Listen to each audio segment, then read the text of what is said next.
حافظ کو اچھی طرح اندازہ تھا کہ شام میں اقتدار حاصل کرنا تو شاید آسان ہے لیکن اسے بچائے رکھنا مشکل۔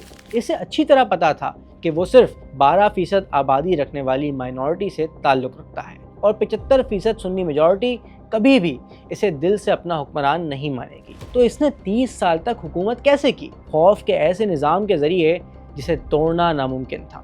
اس نے کیا کیا؟ وزیر اعظم، وزیر خارجہ اور نائب صدر جیسے سارے عہدوں پر سنی مسلمانوں کو بٹھایا تاکہ دنیا کو اور عوام کو لگے کہ یہ سب کی حکومت ہے۔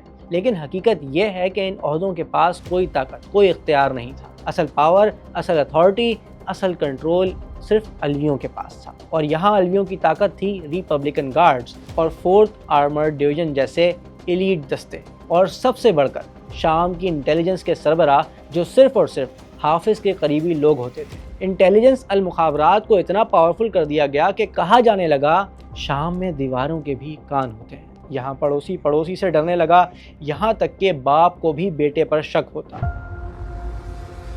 اس لیے کوئی ہمت نہیں کرتا تھا کہ حکومت کے خلاف ایک لفظ بھی بول سکے۔ شام کی فوج اب ملک کی سرحدوں کی محافظ نہیں بلکہ اسد خاندان کو شام کے عوام سے بچانے کے لیے بنائی گئی آرمی تھی، اور اس نظام کا پہلا ٹیسٹ ہوا 1982 میں۔ ہما، شام کا ایک قدیم شہر، 1 لاکھ سے زیادہ لوگوں کا گھر، شہر کے بیچوں بیچ 700 سال پرانے لکڑی کے نوریا جو دریا کا پانی شہر تک پہنچانے کے لیے صدیوں سے گھوم رہے ہیں۔